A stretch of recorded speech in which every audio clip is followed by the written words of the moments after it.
प्रधानमंत्री व मंत्रिपरिषद।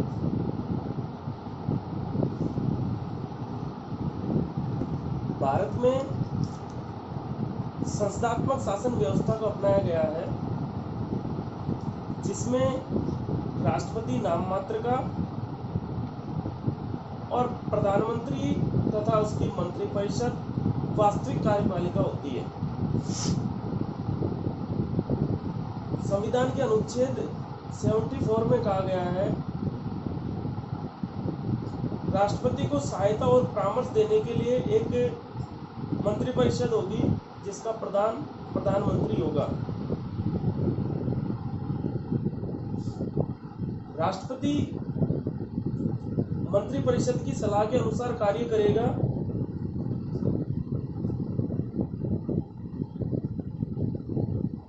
लेकिन 44वें संविधान संशोधन के अनुसार ऐसी व्यवस्था की, इस तरीके का संशोधन किया गया कि मंत्रिपरिषद से अगर कोई सलाह आती है, उसे राष्ट्रपति पुनर्विचार के लिए लौटा सकता है और पुनर्विचार के पश्चात मंत्रिपरिषद जो सलाह देगी उसे राष्ट्रपति मानने के लिए बाध्य है। मतलब राष्ट्रपति प्रधानमंत्री और उसकी मंत्रिपरिषद को एक बार सलाह के लिए वापस लौटा सकता है, पर सलाह के पश्चात मंत्रिपरिषद और प्रधानमंत्री और उसकी मंत्रिपरिषद की सलाह को मानने के लिए राष्ट्रपति बाध्य है। मंत्रिपरिषद द्वारा राष्ट्रपति को जो भी सलाह दी जाती है वो न्यायालय में जांच का विषय नहीं है।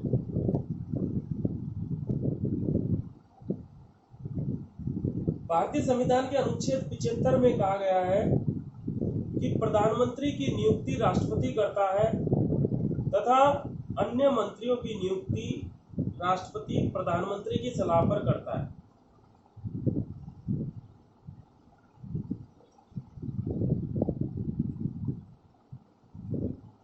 प्रधानमंत्री के रूप में राष्ट्रपति उसी व्यक्ति को नियुक्त करता है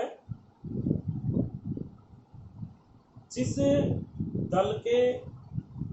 दल को लोकसभा में बहुमत प्राप्त है। ये योग है कि लोकसभा में बहुमत प्राप्त दल के नेता को राष्ट्रपति प्रधानमंत्री के रूप में नियुक्त करता है और उस प्रधानमंत्री की सलाह पर राष्ट्रपति अन्य मंत्रियों को नियुक्त करता है। मंत्रिपरिषद में सम्मिलित होने के लिए संसद का सदस्य होना आवश्यक है और अगर कोई मंत्री संसद सदस्य नहीं है मंत्री बनते समय, तो उसे 6 माह के अंदर अंदर संसद की सदस्यता लेना आवश्यक होता है।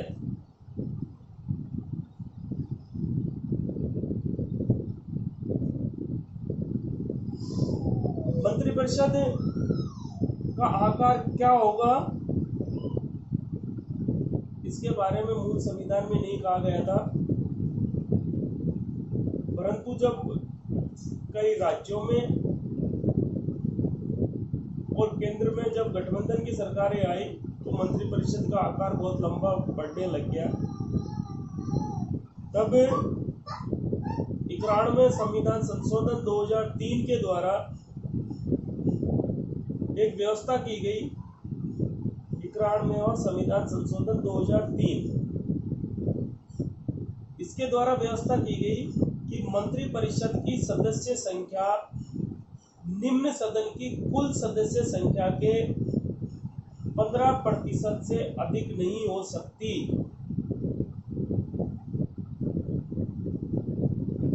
मंत्रिपरिषद की अधिकतम सदस्य संख्या निम्न सदन की 15% से अधिक नहीं हो सकती। मतलब केंद्र में देखेंगे तो लोकसभा की सदस्य संख्या की 15% से ज़्यादा मंत्री नहीं हो सकते। लोकसभा में 545 सदस्य हैं। अगर उसका अपन 15% देखें तो 82 अधिकतम मंत्री हो सकते हैं, 82-83 केंद्र सरकार। इसी प्रकार से राज्यों की स्थिति देखें तो निम्न सदन मतलब विधानसभा की 15% से अधिक नहीं हो सकती। राजस्थान का देखें तो राजस्थान की विधानसभा में 200 सदस्य होते हैं, तो राजस्थान में अधिकतम मंत्री 200 का 15% मतलब 30 अधिकतम मंत्री बनाए जा सकते हैं राजस्थान। परंतु कुछ राज्य ऐसे भी हैं जिनकी विधानसभा का आकार बहुत छोटा है, तो संविधान में ये भी व्यवस्था की गई कि न्यूनतम सदस्य संख्या मंत्रिपरिषद की 12 होगी। अधिकतम तो निम्न सदन का 15% और न्यूनतम 12 सदस्य।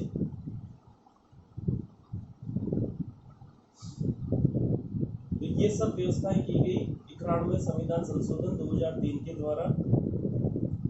मंत्री राष्ट्रपति के प्रसाद पर्यंत पद धारण करते हैं।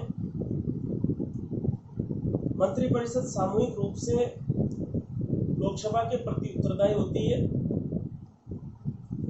यदि लोकसभा किसी एक मंत्री के विरुद्ध अविश्वास का प्रस्ताव पारित कर दे तो या यदि लोकसभा किसी मंत्री के विरुद्ध अविश्वास का प्रस्ताव पारित कर दे या उस विभाग से संबंधित विधेयक को रद्द कर दे तो समस्त मंत्रिमंडल को त्यागपत्र देना होता है।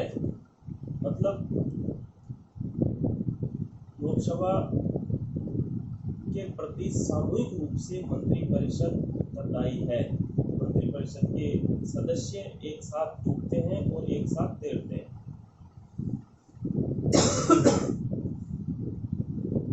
मंत्रिपरिषद के सदस्य दोनों सदनों लोकसभा और राज्यसभा दोनों की कार्रवाई में भाग ले सकते हैं, बोल सकते हैं, लेकिन मतदान में केवल उसी सदन में भाग ले सकते हैं जिसके वो सदस्य हैं।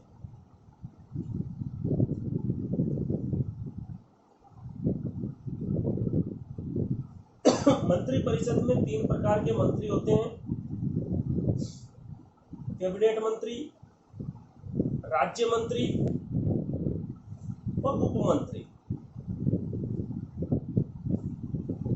उपमंत्री आजकल बनाना बंद कर दिया और राज्य मंत्रियों की 2 श्रेणियां हो गई, एक स्वतंत्र प्रभार के राज्य मंत्री और एक कैबिनेट मंत्री के अधीनस्थ के रूप में मंत्री। कैबिनेट मंत्री वो होते हैं जो अपने अपने विभाग के प्रमुख होते हैं। कैबिनेट की बैठकों की अध्यक्षता प्रधानमंत्री करता है। कैबिनेट की बैठकों की कार्रवाई गुप्त रखी जाती है। राज्य मंत्री मैंने बताया 2 प्रकार के होते हैं: स्वतंत्र प्रभार के, जो विभाग थोड़े कम महत्व के हैं उनमें स्वतंत्र प्रभार में राज्य मंत्री बना दिए जाते हैं, और अधीनस्थ राज्य मंत्री कैबिनेट मंत्री के सहयोगी के रूप में कार्य करते हैं।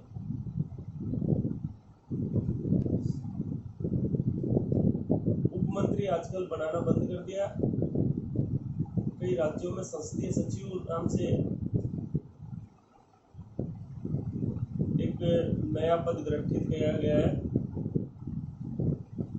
91वें संविधान संशोधन के द्वारा जो बाध्यता लगाई गई थी 15% की, उसका एक तोड़ के रूप में एक राज्य मंत्री का दर्जा देते हुए संसदीय सचिव का पद गठित किया गया है कई राज्यों में।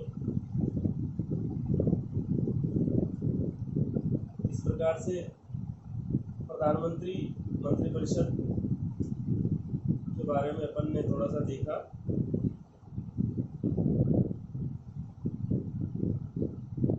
प्रधानमंत्री की बात करें तो अनुच्छेद 75 के अनुसार प्रधानमंत्री की नियुक्ति राष्ट्रपति करता है, किंतु राष्ट्रपति अपने विवेक के अनुसार प्रधानमंत्री को नियुक्त नहीं करता, बल्कि उसी व्यक्ति को प्रधानमंत्री नियुक्त करता है जिसे लोकसभा में बहुमत प्राप्त दल का नेता चुन लिया गया है।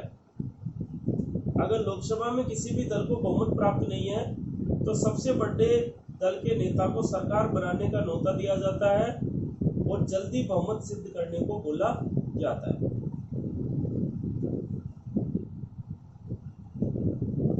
इस प्रकार प्रधानमंत्री और मंत्रिपरिषद के बारे में, भारतीय संविधान के बारे में, भारतीय संविधान में व्यवस्था की गई है। जय हिंद, जय भारत।